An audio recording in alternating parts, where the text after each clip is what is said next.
Good evening. For those of you unfamiliar with my work, every year I read through every issue of every English language nutrition journal in the world so you don't have to. Every year, my talks are brand new because every year the science is brand new. I then compile the most interesting, most groundbreaking, most practical findings to new videos and articles I upload every day to my nonprofit site, nutritionfacts.org.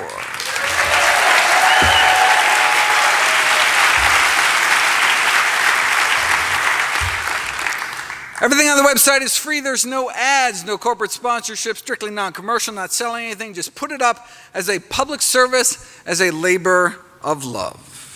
New videos and articles every day on the latest in evidence-based nutrition. In my 2012 review, I explored the role diet may play in preventing, treating, and reversing our deadliest diseases. In 2013, I covered the most common conditions. In 2014, I went through our leading causes of disability. This year, I'd like to address some of our most dreaded diseases, and cancer tops the list in the latest Gallup poll. The number one cancer killer in the United States of both men and women is lung cancer. But if you look at the rates of lung cancer around the world, they vary by a factor of 10. If there's nothing we could do to prevent lung cancer, you'd assume the rates would be about the same everywhere. I mean, if it just happened kind of randomly. But since there's a huge variation in rates, you assume there's some contributing cause, and indeed we now know that smoking is responsible for 90% of lung cancer cases. So if you don't want to die of the number one cancer killer by just not smoking, you can take 90% of your risk and throw it out the window. Colorectal cancer is our second leading cause of cancer death, and for that there's an even bigger spread around the world. So it appears colon cancer doesn't just happen, something makes it happen. Well, if our lungs can get filled with carcinogens from smoke, maybe our colons are getting filled with carcinogens from food. Why do African Americans get more colon cancer than Native Africans? Why that population? Because colon cancer is extremely rare in Native African populations, like more than 50 times lower rates than Americans, white or black. And we used to think it was all the fiber that they were eating. However, the modern African diet is highly processed, low in fiber, yet there's been no dramatic increase in colon cancer rates. And we're not just talking low fiber intake, we're talking United States of America low fiber intake, down to around half the recommended daily allowance. Yet colon disease remains rare in Africa, still 50 times less colon cancer. Maybe it's because they're thinner and exercise more.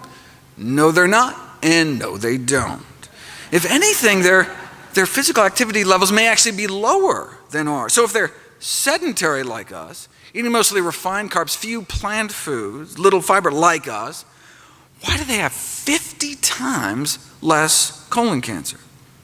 Well, there is one big difference. The diets of both African Americans and Caucasian Americans is rich in meat, whereas the native Africans' diet is so low in meat and saturated fat. They have cholesterol levels averaging 139 compared to over 200 in the US. So yeah, they don't eat a lot of fiber anymore, but they continue to minimize meat and animal fat intake, supporting evidence that perhaps the most powerful determinants of colon cancer risk are the levels of meat and animal fat intake. So why do Americans get more colon cancer than Africans? Maybe the rarity of colon cancer in Africans is associated with their low animal product consumption. But why? Did you ever see that takeoff of the industry slogan, beef, it's what's for dinner? Beef, it's what's rotting in your colon. And I remember seeing that on a shirt with some friends, and I was such the party pooper, no pun intended, explaining that no, meat is completely digested in the small intestine, never makes it down to the colon, no fun hanging out with biology geeks. But it turns out I was wrong. Turns out up to 12 grams a day of protein can escape digestion, and when it does, it reaches the colon, it can be turned into toxic substances like ammonia. This degradation of undigested protein in the colon is called putrefaction, right? So a little meat can actually end up putrefying in our colon. The problem is some of the byproducts of this putrefaction process can be toxic. The same thing happens with other animal proteins. If you eat egg whites, for example, some of that can putrefy too. You say, well, what are you saying? There's protein in plants too. The difference is that animal proteins tend to contain more sulfur-containing amino acids like methionine, which is found concentrated in fish and chicken, than eggs, less in dairy and beef, but much less in plant foods, which can be turned into hydrogen sulfide in the colon, the rotten egg gas that doesn't just smell bad, but can produce changes in the colon that increase cancer risk. Now, there's a divergence of opinion as to whether it's the animal fat, cholesterol, or animal protein that's most responsible for the increased cancer risk, but as all three has been shown to have carcinogenic properties, but does it really matter since the diet high in one is high in the others? But the protein does more than just putrefy, though. Animal protein consumption causes an increase in blood levels of cancer-promoting growth hormone called IGF-1. But remove meat, egg white, and dairy proteins from our diet, and our bloodstream can suppress cancer cell growth about 8 times better. An effect so powerful that Dr. Ornish and colleagues appeared able to reverse the progression of prostate cancer without chemo, without surgery, without radiation, just a plant-based diet and other healthy lifestyle changes. The link between animal protein and IGF-1 may help explain why those eating low-carb diets tend to die sooner. But not just any low-carb diet, specifically those based on animal sources, whereas actually vegetable-based low-carb diets were associated with a lower risk of death. Right? But meat-based low-carb diets are high in animal fat as well. So how do we know it wasn't the saturated fat and cholesterol that was killing people off? It had nothing to do with the animal protein. What we need is a study that follows a few thousand people and their protein intakes out for 20 years or so, and just see what happens. Who gets cancer, who doesn't, who lives longer. But there'd never been a study like that until now. 6,000 men and women over age 50 across the U.S. followed for 18 years, and those under age 65 with high protein intakes had 75% increase overall mortality, 4-fold increase in dying from cancer. But not all protein, specifically animal protein, right? Which makes sense given the higher IGF-1 levels in those eating excess protein. Eating animal protein increases IGF-1 levels, which increases cancer risk. The sponsoring university sent out a press release with a memorable opening line. That chicken wing you're eating could be as deadly as a cigarette.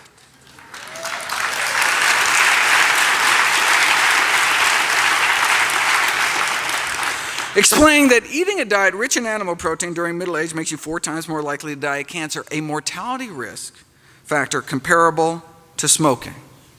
Look, almost everyone's going to have a cancer cell or a precancerous cell in them at some point. The question is, does it progress? And that may depend on what we eat.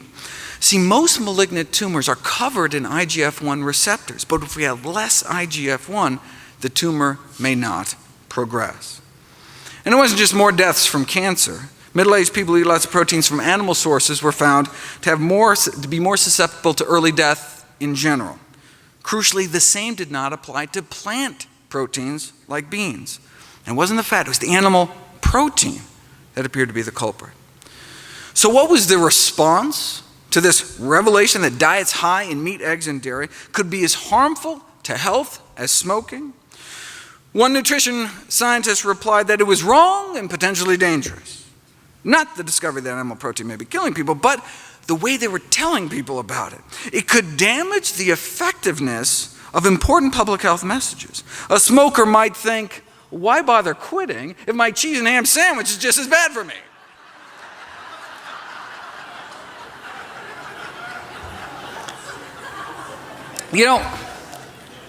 That reminds me of a famous Philip Morris cigarette ad that tried to downplay the risks by saying that you think secondhand smoke is bad, increasing the risk of lung cancer 19%, drinking 1 to 2 glasses of milk every day may be 3 times as bad, 62% increase lung cancer risk, or doubling the risk frequently cooking with oil, or tripling your risk of heart disease eating non-vegetarian, or multiplying your risk 6-fold eating lots of meat and dairy.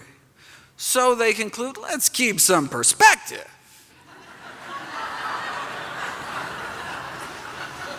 The risk of lung cancer, the risk of secondhand smoke may be well below the risk reported for other everyday activities, so breathe deep, basically. All right?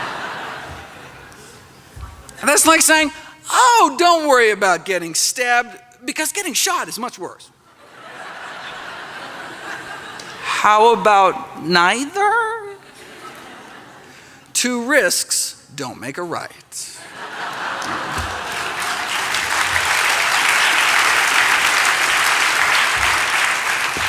Though you'll note when Philip Morris bought Kraft, they stopped throwing dairy under the bus. So, the heme in the ham may also play a role. Heme iron is the form of iron found in blood and muscle and may promote cancer by catalyzing the formation of carcinogenic compounds. Cancer has been described as a ferrotoxic disease, a disease in part of iron toxicity. Iron is a double-edged sword. Iron deficiency causes anemia, but excessive iron may increase cancer risk by acting as a pro-oxidant, generating free radicals that may play a role in a number of dreaded diseases like stroke. But look, only the heme iron, the blood and muscle iron, right? Not the non-heme iron that predominates in plants. Same with heart disease, only the heme iron. Same with diabetes, only the heme iron. And same with cancer. In fact, you can actually tell how much meat someone is eating by looking at their tumors. To characterize the mechanisms underlying meat-related lung cancer development, they asked lung cancer patients how much meat they were eating and examined the gene expression patterns in their tumors and identified a signature pattern of heme-related gene expression. Though they just looked at lung cancer, they expect these meat-related gene expressions changes to occur in other cancers as well. The safest form of iron, then, is non-heme iron, found naturally in abundance in whole grains, beans, split peas, chickpeas, and lentils, dried fruit, nuts, and seeds. How much money can be made on beans, though? So the food industry came up with blood-based crisp bread made out of rye and cattle and pig blood. One of the most concentrated sources of heme iron, about 2/3 more than chicken blood, though. If blood-based crackers don't sound appetizing, they do have cow blood cookies or blood-filled biscuits. The filling does end up dark-colored, chocolate-flavored paste with a very pleasant taste. Dark colored because spray-dried pig's blood can have a darkening effect on a food product's color, but the worry is not the color or the taste, it's the heme iron, which because of the potential cancer risk is not considered safe to add to foods for the general population. This reminds me of nitrosamines, a class of potent carcinogens found in cigarette smoke. They are considered so toxic that carcinogens of this strength in any other consumer product destined for human consumption would be banned immediately. And if that were the case, they would have to ban meat. One hot dog has many nitrosamines and nitrosamines as 5 cigarettes. And these carcinogens are also found in fresh, unprocessed meat as well, beef, chicken, pork. But practice meatless Mondays and you can wake up Tuesday morning with nearly all these carcinogens washed out of your system. So toxic, nitrosamines should be banned immediately, but are still allowed for sale in cigarettes and meat because the carcinogens are found there naturally, right? It'd be illegal to add them, but hey, if they're found there, right? Just like the heme iron, not safe enough to expose the general population to, but allowed for sale at the deli counter. The irony is that the iron and the protein are what the industry boasts about, right? Those are supposed to be the redeeming qualities of meat, right? Protein and iron. But sourced from animal foods may do more harm than good. And that's not to mention all the other stuff, like the saturated fat and industrial pollutants and hormones that may play a role in our third leading cancer killer, breast cancer. Steroid hormones are unavoidable in food of animal origin, but cow milk may be a particular concern. The hormones naturally found in even organic cow's milk may have played a role in the studies that found that a relationship between milk and dairy products with human illnesses, not just like teenagers' acne, but prostate, breast, ovarian, and uterine cancers, many chronic diseases plaguing the Western world, as well as male reproductive disorders, from an increased risk of early puberty all the way to endometrial cancer in older women. But hormonal levels in food could be particularly dangerous in the case of vulnerable populations such as young children and pregnant women, in which even a small hormonal intake could mean a large change in metabolism. Look, dairy milk evolved to put a few 100 pounds onto a calf, right? But the consequences of a lifetime of human exposure to growth hormones in milk has not been well studied. Look, we know milk consumption increases IGF-1, which is linked to cancer, and we're milking cows while they're pregnant, leading to particularly high levels of hormones. Although dairy products are an important source of hormones, other products of animal origin must be considered as well. This could explain why women can cut their breast cancer risk more than half by not just being normal weight and limiting alcohol, but also eating mostly foods of plant origin. Now, to help differentiate the effects of diet from other behaviors like smoking, drinking on overall cancer incidence, Adventists were compared to Baptists. Now, both discourage alcohol and tobacco, but Adventists go further, encouraging reduction of meat. In general, the Adventists had less cancer than the Baptists, and within Adventist populations, the vegetarians did even better, and those eating the most plant-based did the best. All edible tissues of animal origin contain estrogen. This may explain why women avoiding all animal products have a twinning rate which is 1/5 that of vegetarians and omnivores. It appears vegan women have 5 times fewer twins, presumed to be because they're not exposed to all these hormones in the diet. Now, why is that a good thing? Because twin pregnancies can unfortunately be risky pregnancies for both mom and the babies, which may be 10 times more likely to die at birth. To avoid these complications, women attempting conception may want to consider avoiding milk and dairy products. And this isn't even talking about the synthetic hormones that are injected, implanted, and fed into farm animals. In 1979, an epidemic of breast enlargement was noted in Italian children.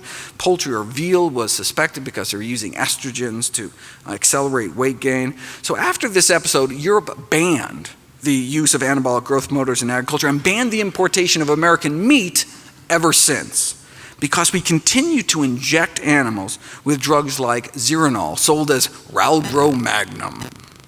You drip Zeranol-containing blood from implanted cattle onto normal breast cells, human breast cells in a petri dish, and you transform them into breast cancer cells within 21 days. Okay, but people aren't petri dishes, because these anabolic growth promoters in meat production are by far the most powerful, potent hormones found in human food. We really should be testing people, especially children, before and after eating meat. Until we do that, we really don't know what kind of threat they pose. Though the fact that Zeranol is as potent as DES should concern us. DES is another synthetic estrogen marketed to pregnant women, all pregnant women, until 1971, when it was shown to cause cancer of the vagina in their daughters. But it was also used in meat. In the absence of effective federal regulation, the meat industry uses hundreds of animal feed additives with little or no concern about the cancer-causing and other toxic effects. Illustratively, after decades of misleading assurances about the safety of DES in the meat supply, we finally banned it some 40 years after it was already shown to cause cancer. The meat industry then promptly switched to other potentially carcinogenic additives such as this Ralgro Magnum. When girls started dying of vaginal cancer, DES-treated meat was subsequently banned in Europe. However, misleading insurances, including the deliberate suppression of residue data, managed to delay a U.S. ban on DES in the meat supply for another 8 years. Where are we today? Virtually the entire U.S. population consumes without any warning, label, or information unknown, unpredictable amounts of hormone residues in meat products over a lifetime. If all hormonal and carcinogenic feed additives aren't banned immediately, the least we could do is label them. Label the hormone residue levels in all meat products, including dairy and eggs. Speaking of eggs, the next on the dreaded list of diseases is heart disease. Eggs are the number one source of choline, which can be converted by gut bacteria into a toxin that increases the risk of stroke, heart attack, and death. Eggs are also the number one source of cholesterol. Why does it matter if we have lots of cholesterol circulating throughout our bloodstream? Cholesterol doesn't just infiltrate our arteries and help that form those inflamed pockets of pus within our arterial walls, but may play an active role in the final fatal plaque rupture. Cholesterol crystals may actually pop our plaque. If you look at ruptured plaques from autopsies, they're filled with cholesterol crystals protruding from the plaque. Cholesterol in the plaque may get so supersaturated that it reaches a point like it crystallizes like rock candy. And the growing crystals may then burst the plaque open. Here's a cholesterol crystal shooting out the top of a test tube. When you look at the tips of the crystals under a microscope, they are sharp, jagged needles. They placed a thin membrane over the top of the test tube to see if the needles would poke through. And indeed, the sharp tips of the cholesterol needles cut through the membrane. So they showed that as cholesterol crystallizes, the peak volume then increases rapidly, and then sharp-tipped crystals can cut through and tear membranes, suggesting there's this crystallization of supersaturated cholesterol in atherosclerotic plaques that can induce those final ruptures. And indeed, that's what you see on autopsy. All patients who died of acute heart attacks had these perforating cholesterol crystals like this, sticking out of their plaques, but no crystals were found perforating the arteries of people with severe atherosclerosis that first died of other kind of non-cardiac causes. This can explain why dramatically lowering cholesterol levels with diet and drugs if necessary can reduce the risk of fatal heart attack by pulling cholesterol out of the artery wall, decreasing the risk of crystallizing these cholesterol needles that can then pop the plaques in our arteries. High cholesterol can also cause what's called fatty liver disease, our next global chronic disease epidemic. Fatty deposits in our liver can trigger inflammation and result in liver cancer, failure, and death. And again, it may be these crystals, cholesterol crystals, triggering the progression of fatty liver into serious hepatitis. We're talking dietary cholesterol, the cholesterol people eat in eggs and other animal products. Strong association between cholesterol intake and hospitalization and death from cirrhosis and liver cancer. And beyond just the crystals, dietary cholesterol may oxidize and directly cause toxic and carcinogenic effects. It was not appreciated until recently that the average cholesterol in the United States, the so-called normal levels, were actually abnormal, accelerating the blockages in our arteries and putting a large fraction of the normal population at risk. Having a normal cholesterol in a society where it's normal to drop dead of a heart attack, not necessarily a good thing. Normal cholesterol levels may be fatal cholesterol levels. In cholesterol lowering, moderation kills. Even if all Americans kept their total cholesterol below the recommended 200, millions would develop coronary artery disease. Strong evidence shows we need to keep our total cholesterol under at least 150 to stem the epidemic. What kind of evidence? Well, in many cultures, coronary disease is practically unheard of when total serum cholesterol under 150. Here in the US, famous Framingham heart study, few under 150 developed heart disease and none died from it. We cannot continue to have these public and private organizations at the forefront of health leadership recommending to the public a dietary plan that guarantees that millions will perish of the very disease that the guidelines are supposed to prevent. The reason given by health authorities to not tell people the truth, for not advocating what the science shows is best, was that it might frustrate the public. who may have difficulty getting their cholesterol levels that low. Right? But the public's greatest frustration might come from not being informed of the optimal diet for health.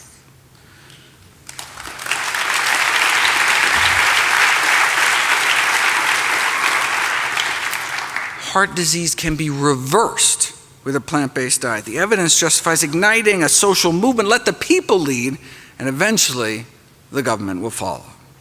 You know, some criticize plant-based diets for being extreme. You want extreme, though?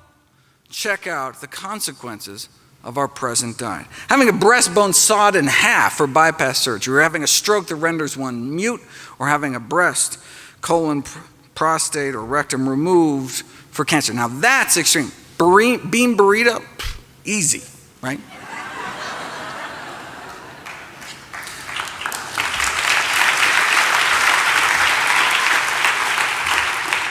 Instead of just bypassing the problem, literally, you can treat the cause. Arrest and reverse heart disease, our number one killer, with a whole food, plant-based diet.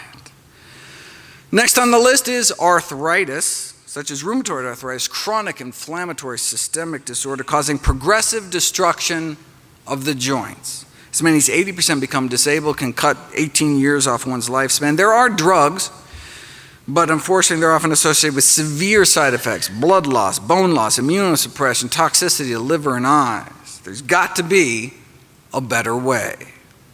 Well, populations that eat more meat do seem to have more rheumatoid arthritis, and there have been some dramatic case reports of rheumatoid arthritis attacks being triggered by consumption of animal products, starting about 6 to 10 hours after ingestion of animal protein, lasting a few days, but they stop when patients stop consuming animal products. The researchers suggest that immune complexes formed by the body attacking animal proteins may promote autoimmune reactions inside the joints themselves. And indeed, those with rheumatoid arthritis have striking elevations in antibodies to foods like fish, pork, egg whites, dairy proteins, and even some cereals. It could also be because of a pro-inflammatory effect of meat fats or free radicals from the iron accumulating in the joints or other mechanisms. But look, case reports, country-by-country analyses can really only raise questions. Right? To prove cause and effect, you need an interventional study to put it to the test. Here we go. 13-month long randomized controlled trial, plant-based diets for rheumatoid arthritis. Patients put on a vegan diet for 3.5 months and then switched to an egg-free vegetarian diet for the remainder. Compared to the control group that didn't change their diet, the plant-based group significant improvement in morning stiffness within the first month, cutting the number of hours they suffered from joint stiffness in half, a drop in pain, a drop in disability.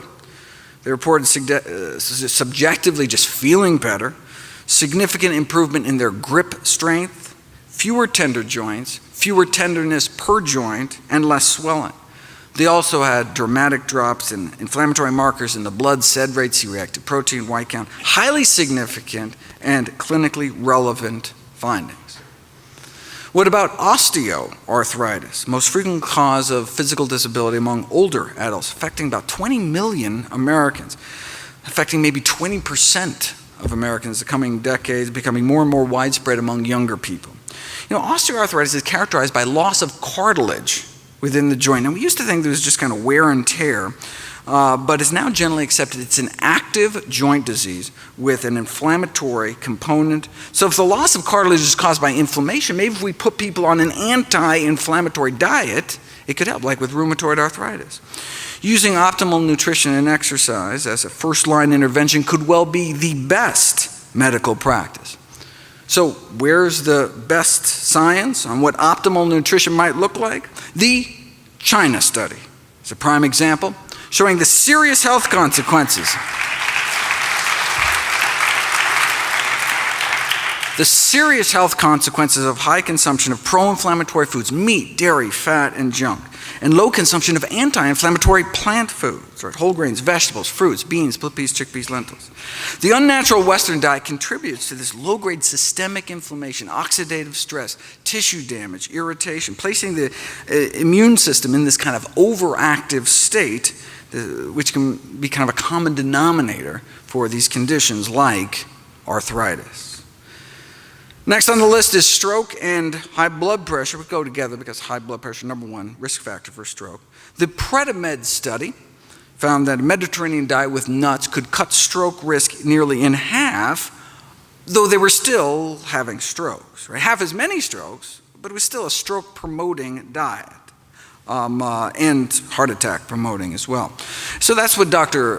Ornish noted when he wrote in, no significant reduction in the rates of heart attack, death from cardiovascular disease, death from any cause, just that stroke benefit. But hey, I mean, that's something. I mean, Mediterranean diet is certainly better than what most people are consuming, but even better, maybe a diet surrounding whole plant food shown to actually reverse heart disease, not contribute to it.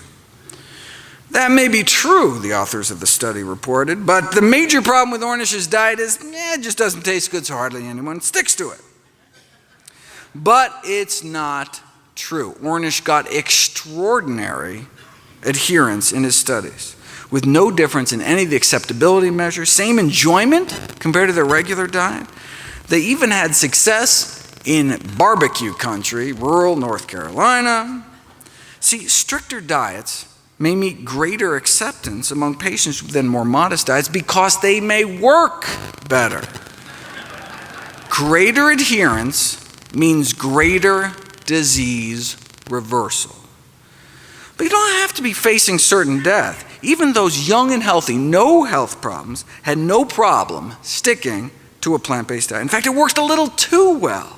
This is a crossover study where they asked people to eat a plant-based diet for a few months and then go back to their original diet to note the contrast, right? But people felt so good eating healthy. Some of them refused to go back to their regular diet, which kind of, it actually messes up the study.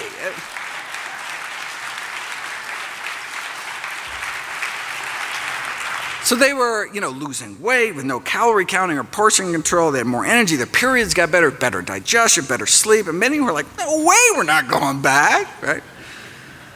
But if doctors just presume people aren't going to eat this way, self-fulfilling prophecy, right? Just like smoking doctors are less likely to tell their patients to stop smoking, and couch potato docs are less likely to counsel exercise or things like fruits and vegetables, we need to role model healthy behavior. This greatly enhances our credibility and effectiveness.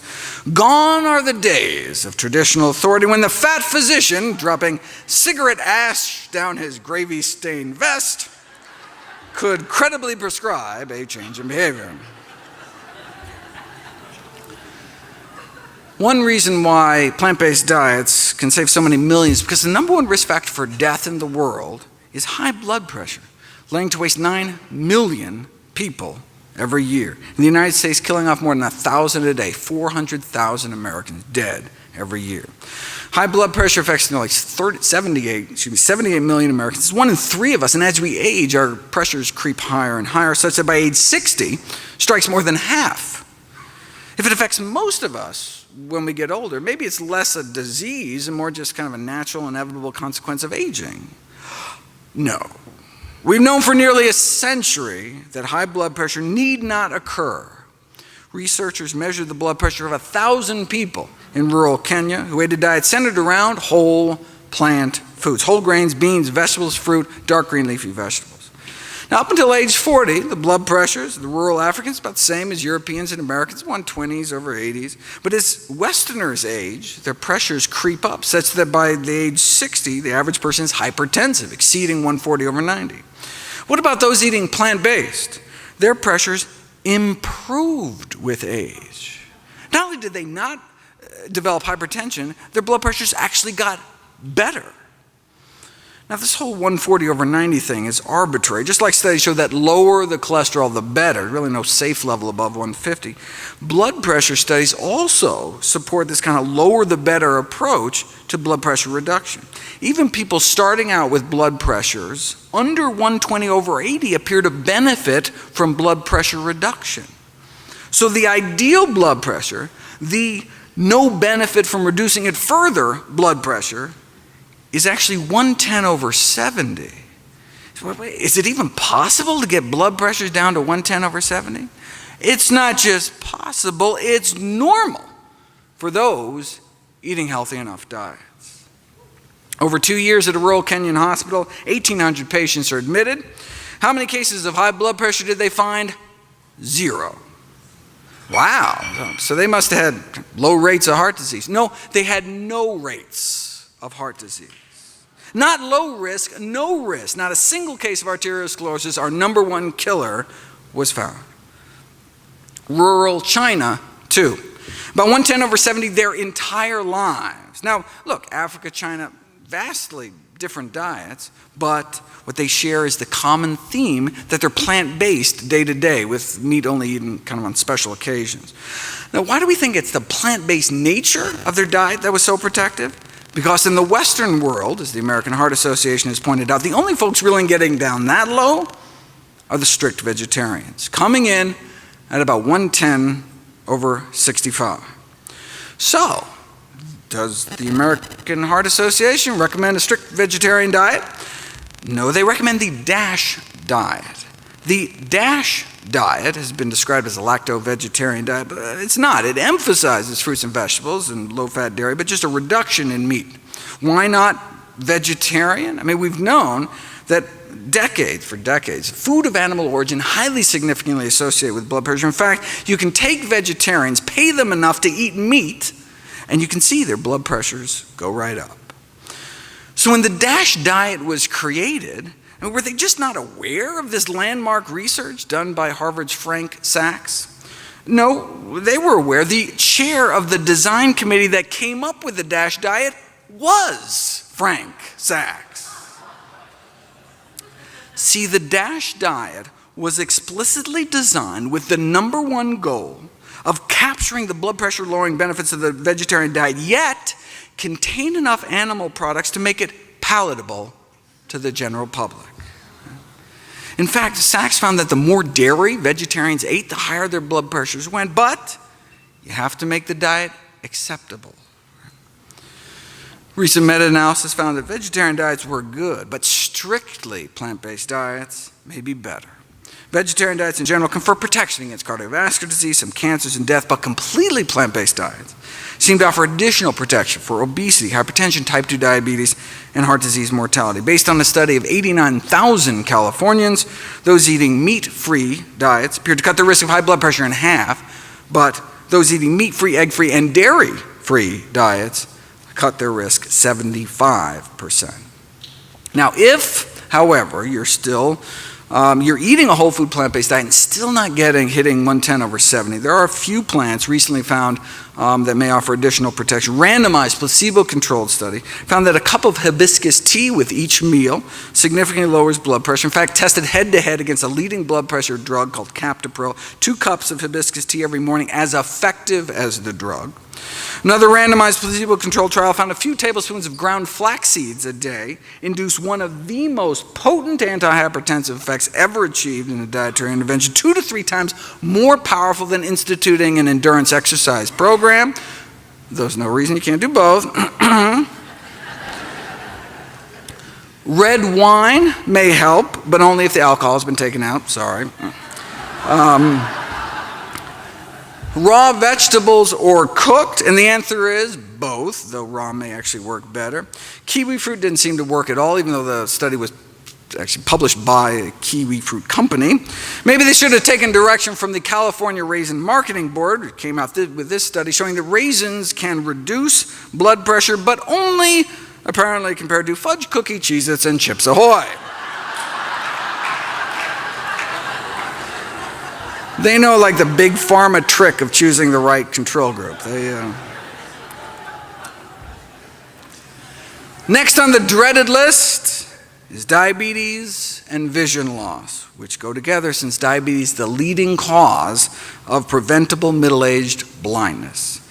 Even with intensive diabetes treatment, at least 3 injections of insulin a day or these implantable insulin pumps, the best we can offer is usually just a slowing down of the progression of your disease. We can slow down your blindness with modern medicine. But a half century ago, Kempner at Duke proved you could reverse it with an ultra-strict plant-based diet, mostly rice and fruit. 44 consecutive patients with diabetic retinopathy, 30% of their cases, their eyes improved from like this to that. That's not supposed to happen. Diabetic retinopathy was considered a sign of irreversible damage. What does this mean in real life? Unable to even read headlines to normal vision. How do we treat diabetic retinopathy these days? With steroids and other drugs injected straight into the eyeball. And if that doesn't work, there's always pan-retinal laser photocoagulation, in which laser burns are placed over nearly the entire retina. Surgeons literally burn out the back of your eyeball. Now, why would they do that? Well, one theory is about if you kill off most of the retina, the little remaining piece you have will get more of the blood flow. Now, when I see this, along with Kempner's work, I can't help but feeling like history's been reversed. Like, yeah, can you believe 50 years ago we had that barbaric burn out your socket surgery, but now, thankfully, we know that through dietary interventions alone, we can sometimes reverse the blindness, right? But instead of learning, medicine seems to have forgotten.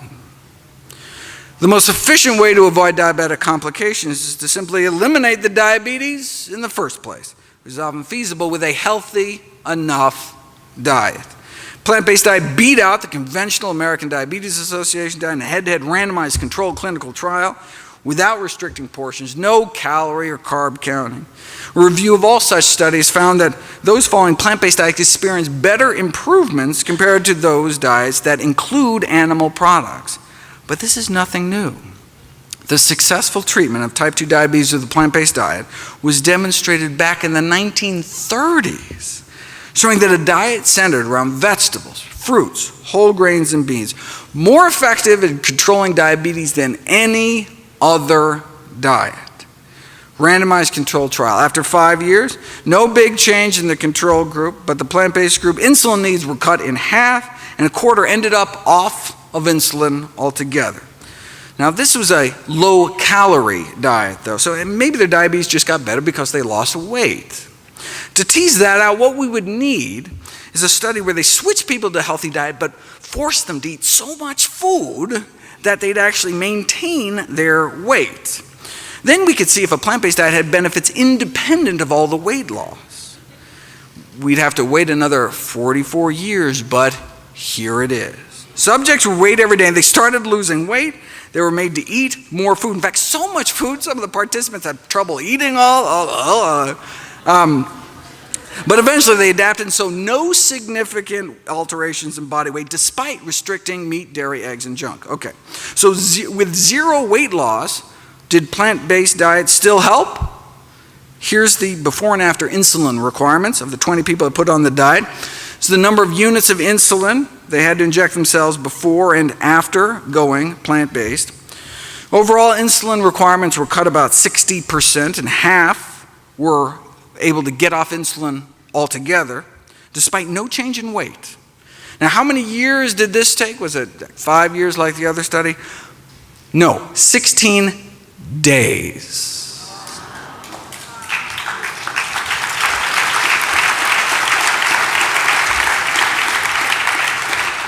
So we're talking diabetics who have had diabetes for as long as 20 years, injecting as much as 20 units of insulin a day, and then as few as 13 days later, they're off insulin altogether, thanks to less than 2 weeks of a plant-based diet. Diabetes for 20 years, then off all insulin in less than 2 weeks. Here's patient 15, 32 units of insulin on the control diet, and then 18 days later on none. Lower blood sugars on 32 units less insulin. That's the power of plants. And as a bonus, their cholesterol dropped like a rock too in 16 days to under 150. Just like moderate changes in diet usually result only in modest reductions in cholesterol, asking patients with diabetes to make moderate changes achieves equally moderate results, which is one possible reason they end up on drugs, injections, or both. Right? Everything in moderation is a truer statement than people realize. Moderate changes in diet can leave one with moderate blindness, moderate kidney failure, moderate amputations, maybe just a few toes. Right? Moderation in all things is not necessarily a good thing. The more we as physicians ask from our patients, the more we are likely to get. The old adage, shoot for the moon, seems to apply, may be more effective than limiting patients to small steps that may sound more manageable but not sufficient to actually stop the disease. The only thing better than reversing diabetes is not get it in the first place.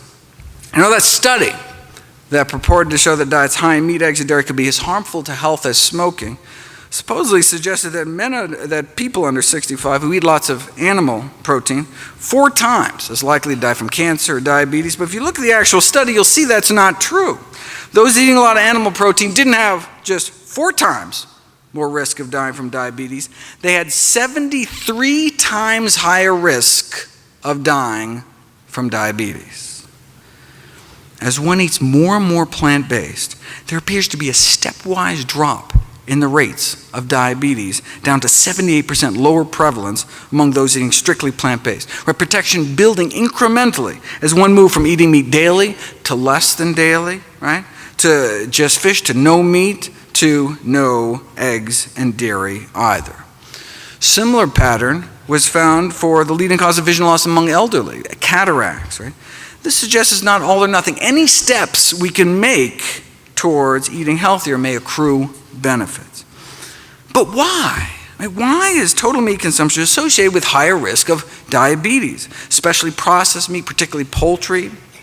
Well, there's a whole list of potential suspects, culprits in meat. Yes, it may be the animal protein. Maybe it's the animal fat. Maybe it's the cholesterol. Maybe it's the iron leading to free radical formation, which can cause inflammation. Advanced glycation end products are another problem. They promote oxidative stress and inflammation, and food analyses show the highest levels of these so-called glycotoxins are found in meat. Here are the 15 most contaminated foods found with glycotoxin contamination. Chicken, pork, chicken, beef, beef, chicken, turkey, chicken, fish, beef, and McNuggets. I don't know if you can actually call that chicken, but all right. Though other foods from animal sources can also harbor these pro-oxidant chemicals. Now in this study, they fed diabetics foods packed with glycotoxins, chicken, fish, eggs, and their inflammatory markers shot up, like tumor necrosis factor, C-reactive protein. Thus in diabetics, these dietary AGEs can promote inflammatory mediators leading to tissue injury. The good news is that restricting these kinds of foods may suppress the inflammatory effects of these glycotoxins, may be kind of the missing link between increased consumption of animal fat and meat and the subsequent development of type 2 diabetes in the first place, as well as Alzheimer's disease, the final disease on our dreaded list. Dietary AGEs appear to be important risk factors for Alzheimer's disease as well. If you measure the urine levels of glycotoxins flowing through the bodies of older adults, those with the highest levels went on to suffer the greatest cognitive decline over the subsequent 9 years, as well as the greatest brain shrinkage, it's called cerebral atrophy, all helping to explain why those who eat the most meat may have triple the risk of getting dementia compared to longtime vegetarians. The bottom line is that the same diet that may help prevent the other dreaded diseases, cancer, heart attacks, arthritis, stroke, high blood pressure, diabetes, vision loss, may also help prevent brain loss and Alzheimer's as well. You know, one disease is not on the list is ALS, or Lou Gehrig's disease, which strikes healthy middle-aged people seemingly at random, holds little hope for treatment and survival. Although mental capacities stay intact, ALS paralyzes people, and most patients die within 3 years when they can no longer breathe or swallow. At any given time, 30,000 Americans are fighting for their lives. We each have about 1 in 400 chance of getting this disease in our lifetime. And it appears to be on the rise around the world. What causes it? Well, there's a neurotoxin produced by blue-green algae in our rivers, lakes, and oceans that ends up in seafood, which is currently a strong contender as the cause of, or at least a major contributor to ALS and maybe Alzheimer's and Parkinson's as well.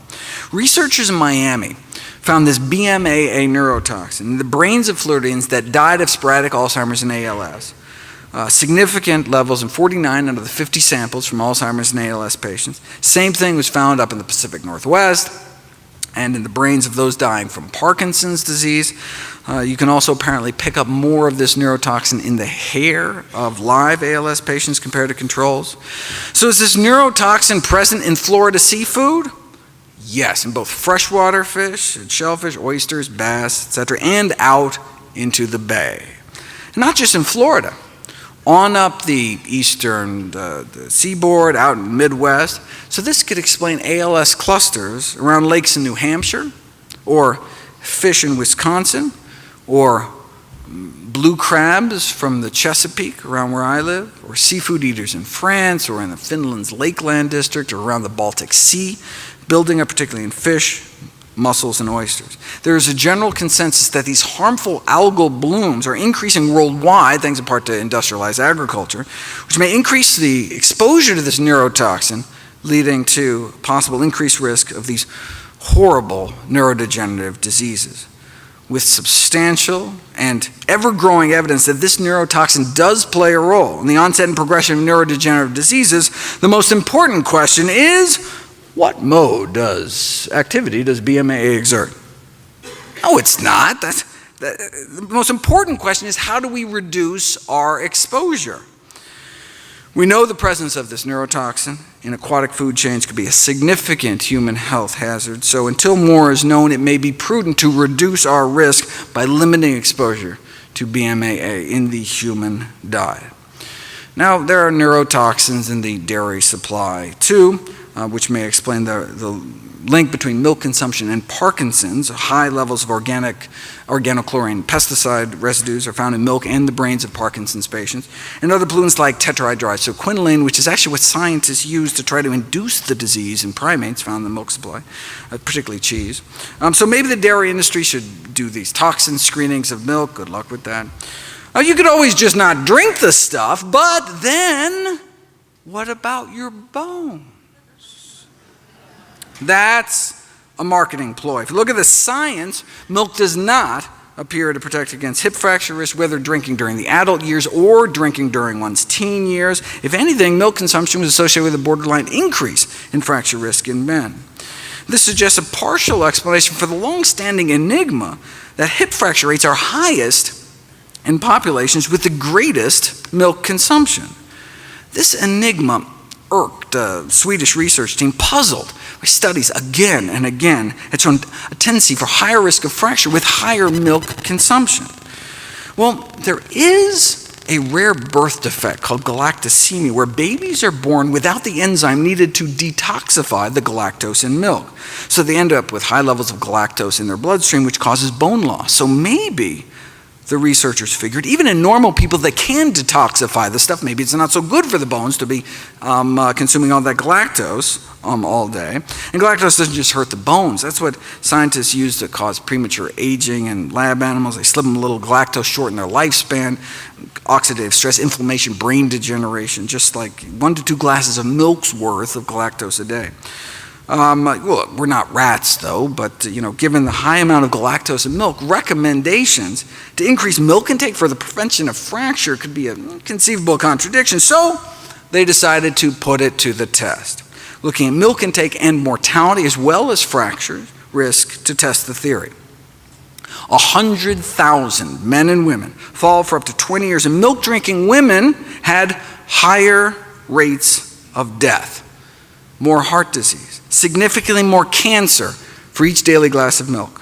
3 glasses a day was associated with nearly twice the risk of death. They also had significantly more bone and hip fractures too. More milk, more fractures. Milk drinking men also had higher rates of death. For some reason, you never see any of this in any of the milk ads. I don't know. Okay, so where does this leave us? What are the common threads? If you look at 4 of the major dietary quality scoring systems, which have all been associated with extending lifespan, less heart disease, less cancer, they all share only 4 things in common. What are those 4 things? More fruit, more vegetables, more whole grains, more nuts and beans. They're all built around a common core of diets rich in plant foods. We're of the opposite food patterns, Western diet, higher risk. So we need to optimize the food environment to support whole grains, vegetables, fruit, and plant-based sources of protein. Taking the diet quality indexes to the logical conclusion, the most plant-based diet comes out the most healthy diet. But again, it doesn't have to be all or nothing. I mean, we now have evidence that simple advice to increase the consumption of plant foods and decrease the consumption of animal foods actually has a survival advantage.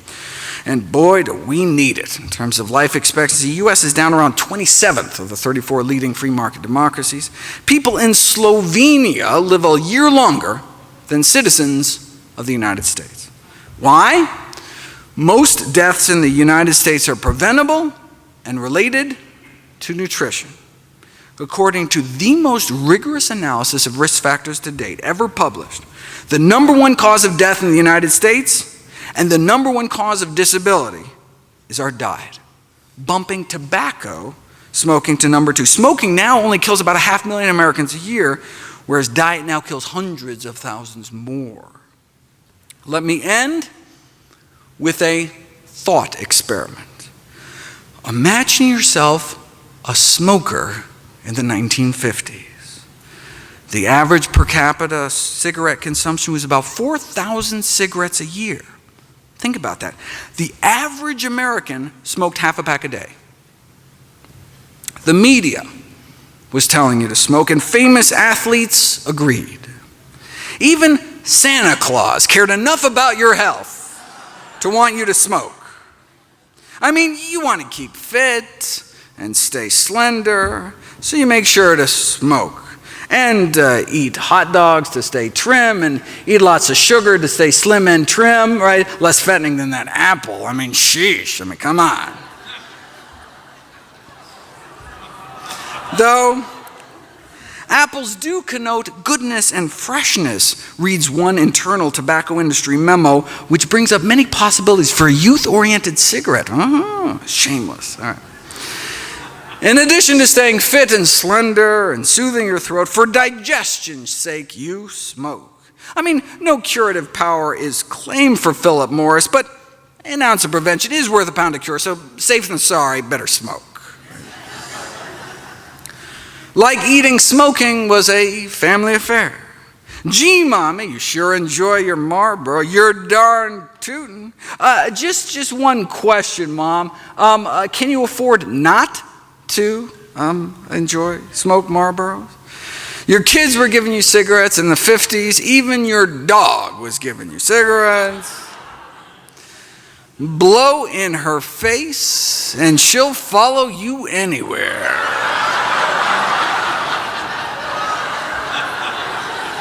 After all, they're so round, no woman ever says no to Winchester. They're so round, so fully packed.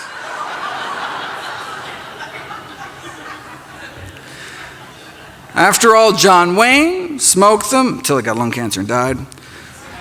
Even the paleo folks were smoking. And so were the doctors. Yes, no, look, this is not to say there wasn't controversy within the medical profession. Yes, some, doctors smoke Camels, but other physicians preferred Luckies, so there actually was disagreement. There was,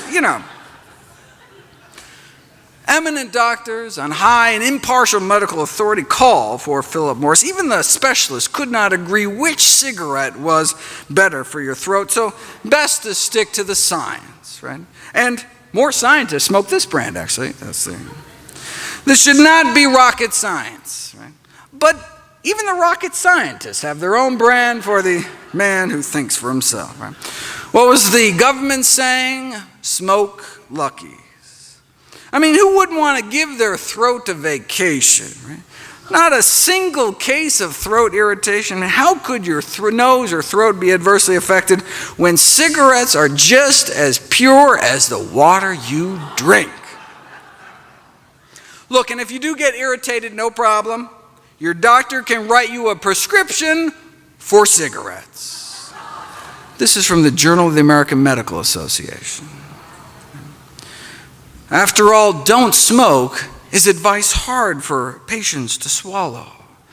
Reminds me of a recent survey of doctors who found the number one reason doctors don't prescribe heart-healthy diets today was their perception that patients fear being deprived of all the junk they're eating. Right? After all, Philip Morris reminded us, we want to keep our patients happy. To make a radical change in habit would do harm. You're a doctor, you don't harm your patients.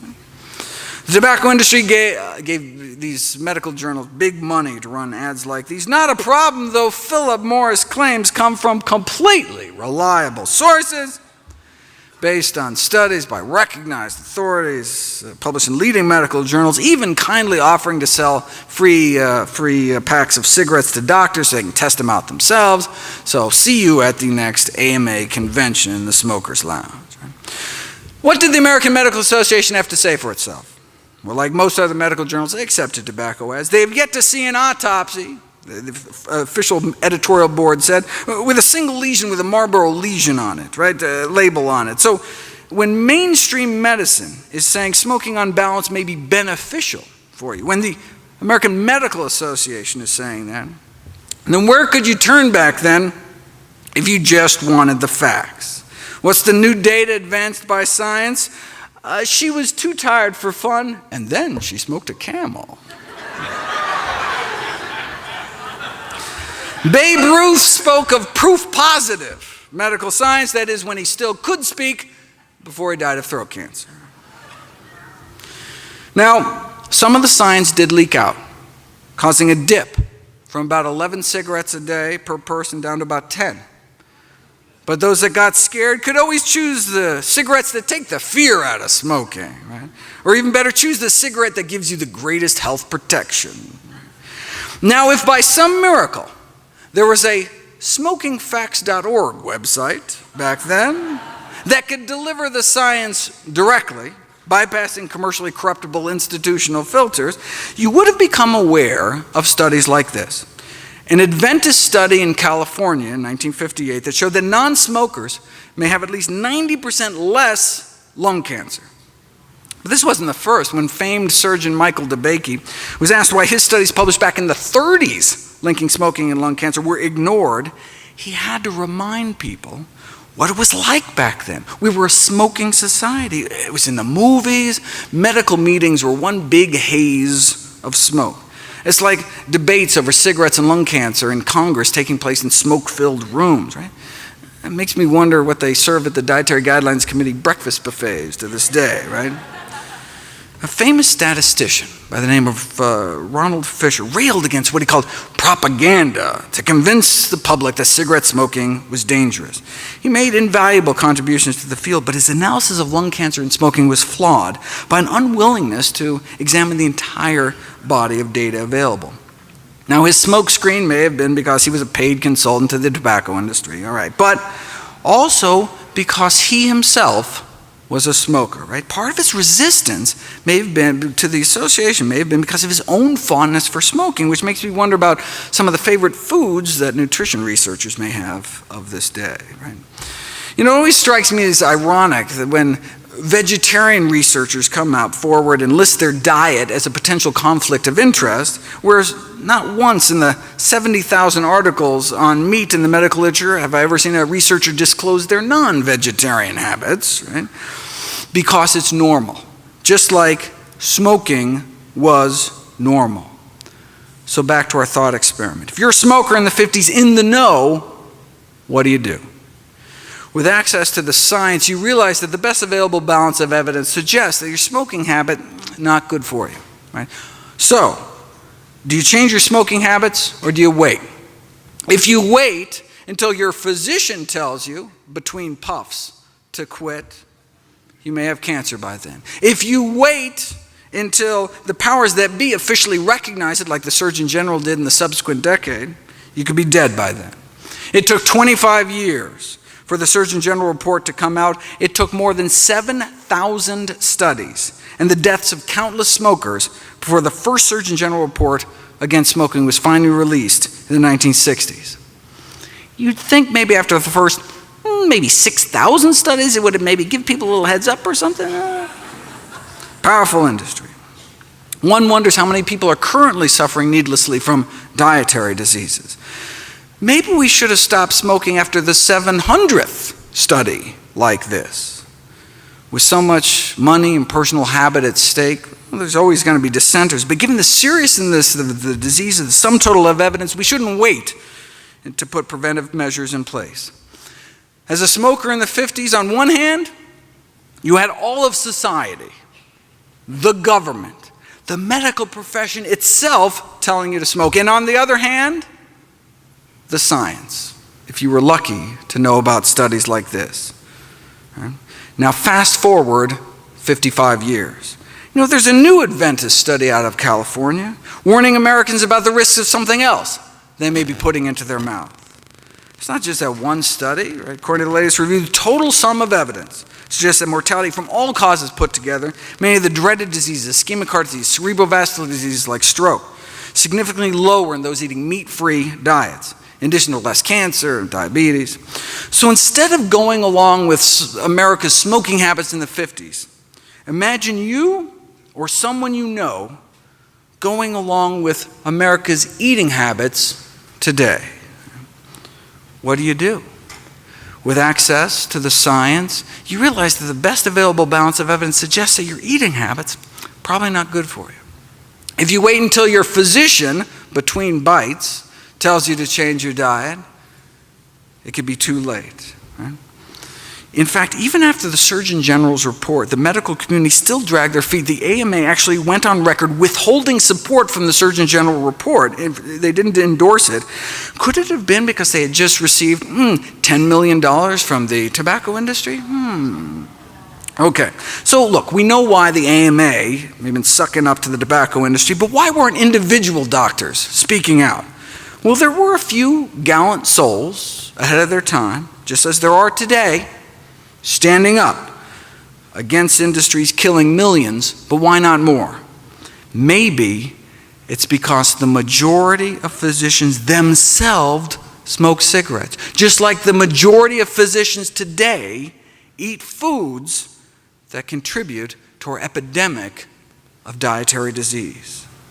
What was the AMA's rallying cry back then? Everything in moderation. Sound familiar? Extensive scientific studies prove smoking in moderation. Okay. Today, the food industry used the same tobacco industry tactics, supplying misinformation, twisting the science. The same scientists for hire paid to downplay the risks of secondhand smoke and chemicals are the same hired by the National Confectioners Association to downplay the risks of candy, and the same hired by the meat industry to downplay the risks of meat. Consumption of animal products and processed foods cause at least 14 million deaths around the world every year. 14 million deaths. 14 million people dead every year. This is not a failure of individual willpower, says the Director General of the World Health Organization. This is a failure of political will to take on big business, which is a formidable opposition. Food governments are willing to prioritize health over big business. As we learned from the experience with the tobacco industry, a powerful corporation can sell the public just about anything. If there's one thing we learned from the tobacco experience, wrote one district judge, it's how powerful profits can be a motivator, even at the cost of millions of lives and unspeakable suffering. It may have taken 25 years for the Surgeon General report to come out, still longer for mainstream medicine to get on board, but now there are no longer ads encouraging people to inhale to their heart's content. Now there are ads from the CDC fighting back. Food-wise, there was meat for health defense, or nourishing bacon, or doctors prescribe meat, or soda for that matter. Thank heavens tricks are habit forming, right? Now, just like there were those in the 30s, 40s, and 50s on the vanguard trying to save lives, today there are those turning ads about what you can do with pork butt to what the pork can do to your butt. The Physicians Committee for Responsible Medicine's Meat is the New Tobacco campaign, right? As Dr. Barnard tried to get across in an editorial published in the American Medical Journal Association's Journal of Ethics, plant-based diets can now be considered the nutritional equivalent of quitting smoking. How many more people have to die, though?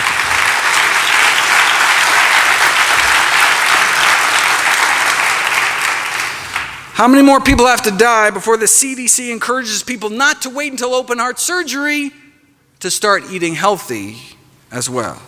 How long is that going to take, though? Just like we don't have to wait until our doctors quit smoking to quit ourselves, we don't have to wait until our doctor takes a nutrition class or cleans up their own diet before changing our own eating habits. Look, it's not your doctor's fault, right? Writes a group of prominent physicians. There is a severe deficiency of nutrition education at all levels of medical training, right? We just never taught it, right? We know a whole food, plant-based diet has been proven to reverse our #1 killer, protect against type 2 diabetes and cancer. So how has this knowledge affected medical education? It hasn't. Despite the neglect of nutrition and medical education, the public considers physicians to be trusted sources. But if doctors don't know what they're talking about, they could be contributing to diet-related diseases. To stem the surging tide of chronic illness, physicians need to become part of the solution, but we don't have to wait for that to happen. No longer do patients have to be so patient. Doctors no longer hold a professional monopoly on health information. It's been a democratization of knowledge, right? And so until the system changes, we have to take responsibility for our own health and for our family's health. Right? We can't wait for society to catch up to the science because it's a matter of life and death. In 2015, Dr. Kim Williams became president of the American College of Cardiology. He was asked why he follows his own advice to eat a plant-based diet. He said, "I don't mind dying," Dr. Williams replied. "I just don't want it to be my fault." Thank you.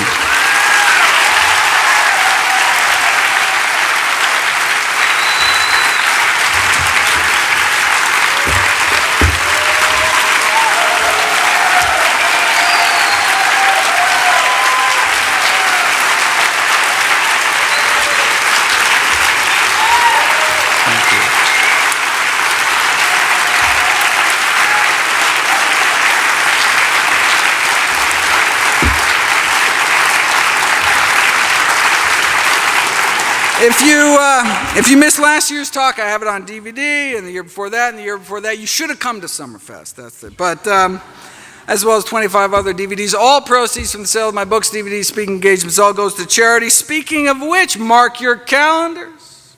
December 8th of this year, new book coming out, How Not to Die.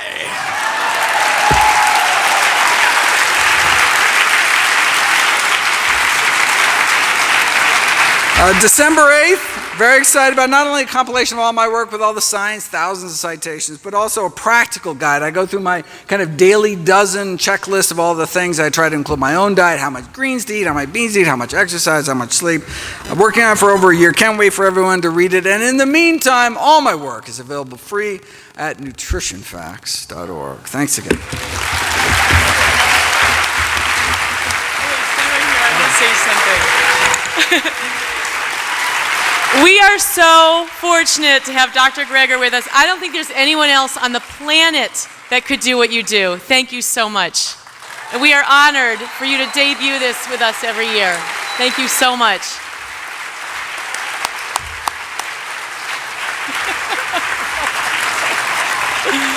See everyone over at the LLC.